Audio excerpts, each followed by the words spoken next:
Olá pessoal, bem-vindos ao canal Estratégia Política e hoje nós falaremos sobre o Eike Batista, que foi do número 7 do homem mais rico do mundo até o 161 de homens procurados pela Interpol. Sem mais demora, vamos começar.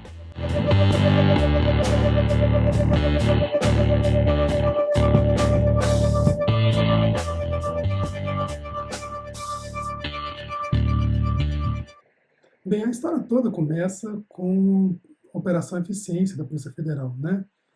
Que identificou um depósito de 16 milhões de reais, né? Passado até pro governador do Rio de Janeiro, ex-governador do Rio de Janeiro, Sérgio Cabral.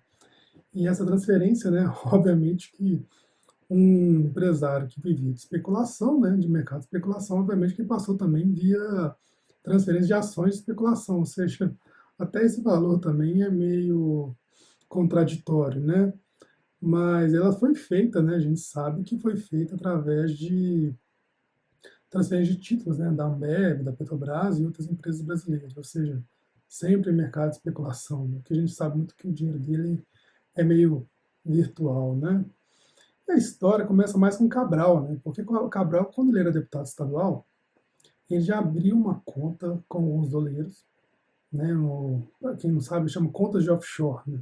Contas de offshore são bancos que funcionam no Brasil, né, mas eles não são brasileiros, eles funcionam em outro país. Então eu tenho um banco que funciona, vamos supor, nas Ilhas Caimã, no Panamá, que foi o caso, porém esse banco tem uma sede no Brasil. E por ele ter sede aqui no Brasil, mas ser de outra origem, ele não é suscetível às nossas leis, ou seja, um banco você pode depositar dinheiro, mas você não está suscetível às nossas leis do Banco Central.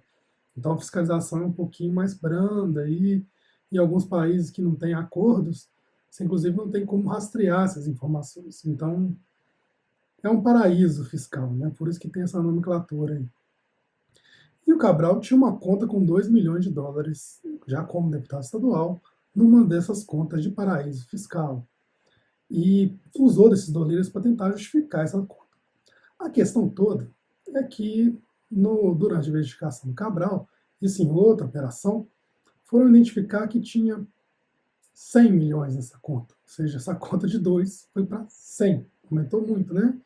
E quando aconteceu o processo, né, foi a investigação, foram descobrir que esses 100 milhões tinha a ver com a esposa dele, os filhos dele e tal.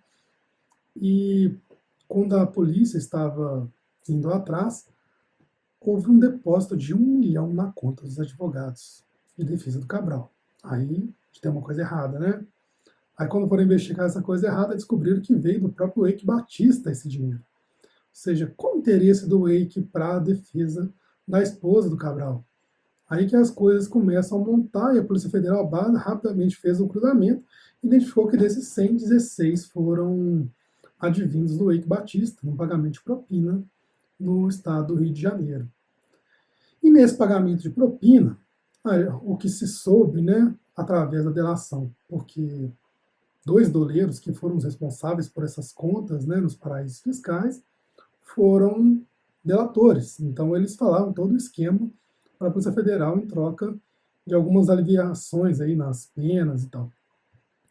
Eles contaram todo o esquema desde o início, quando ele era deputado estadual, então, apesar de ser segredo de justiça, algumas coisas já vazaram, né? E com esse valor todo, Cabral ficou hoje como o homem mais corrupto do país, então com valor de 100 milhões de dólares, fora um outro valor que já tinha outro processo da Lava Jato de 200 e poucos milhões de dólares em outras fontes.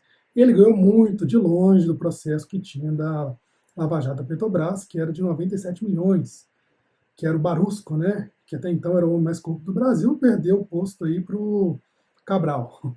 Não sei se é um atributo bom para você colocar no currículo, não, né? Mas quando foi feita essa investigação, a gente lembra que o Eike cometeu alguns vacilos, né? Porque ele foi em Curitiba para falar que tinha sido, a pedido do Guido Mantega, até na época, que ele tinha recebido, pago, na verdade, 5 milhões de propina para o PT. Então, ao ele ter falado isso, ele já ficou no alvo do tiro, né? Então, ele já começou a ser investigado.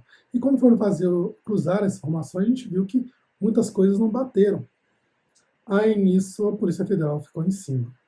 Agora, nesse caso, a gente sabe algumas coisas daquele período, né, em que ele pagou a propina. Houve um terreno, se eu não me engano, de R$ 1 bilhão, onde foi feita a apropriação de mais de 27 mil famílias, alguma coisa assim.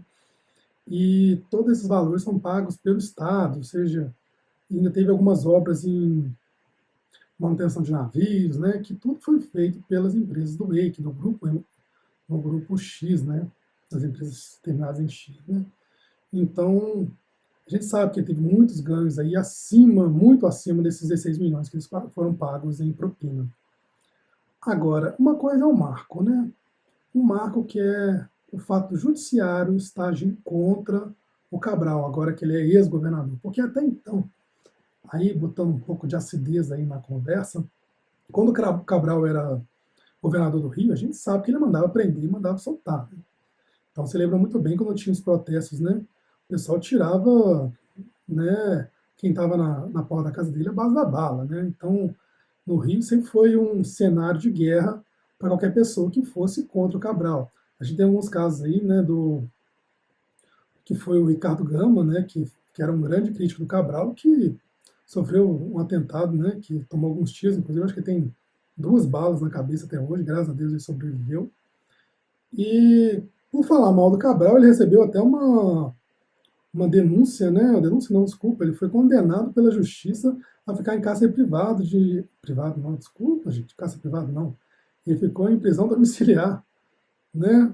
Por ter falado mal do Cabral, né? Como ele falou várias calúnias, né? Dizendo que o Cabral era um bandido, né? Que mentira, né? Coisa mentirosa. E por causa disso, a justiça condenou ele a ficar em casa, sem poder exercer a profissão. Então você vê como é que a justiça sempre agiu a favor do Cabral. E, no caso, ele só recebeu um atentado contra a vida por causa disso. Né? Então, ele quase pagou pela vida, por ter falado mal do Cabral. E não só tem esse caso, né? A gente tem também o Pedro Palma, que era proprietário do Panorama Regional, né? Lá do Rio de Janeiro, que não teve a mesma sorte. Ao falar mal do governo e da política atual, ele pagou com a própria vida.